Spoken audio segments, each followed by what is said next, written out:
اگر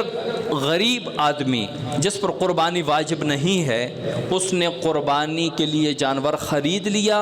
تو اس کی قربانی بھی ہو جائے گی، اس کو ثواب بھی پہنچے گا، لیکن اس کو پھر اسی جانور کی قربانی کرنا واجب ہو جائے گی، کیونکہ اس نے اپنے اوپر جیسے ایک قربانی واجب کر دی۔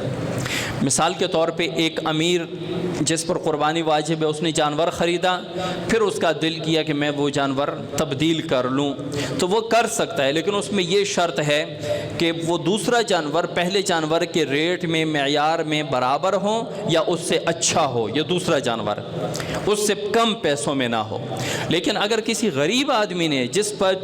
قربانی واجب نہیں تھی اس نے قربانی کا جانور خرید لیا تو وہ تبدیل نہیں کر سکتا، اس پر اسی جانور کی قربانی واجب ہے، اگرچہ اس کی قربانی کرنا نفل ہے، نفلی عبادت ہے۔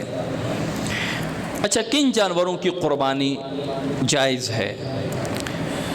وقت کم ہے تو میں ذرا جلدی کچھ مسائل بیان کر رہا ہوں۔ قربانی کے لیے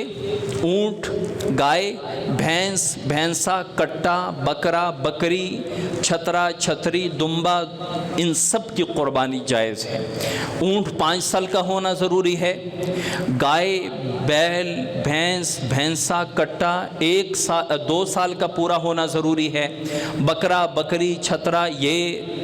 1 سال کا ہونا ضروری ہے، لیکن بھیڑ، دمبا وغیرہ اگر 6 ماہ سے بڑا ہو لیکن اتنا موٹا تازہ ہو کہ سال والوں کے درمیان وہ کم چھوٹا نہ لگتا ہو تو اس کی بھی قربانی جائز ہے۔ یہ صرف بھیڑ دمبے میں یہ گنجائش ہے۔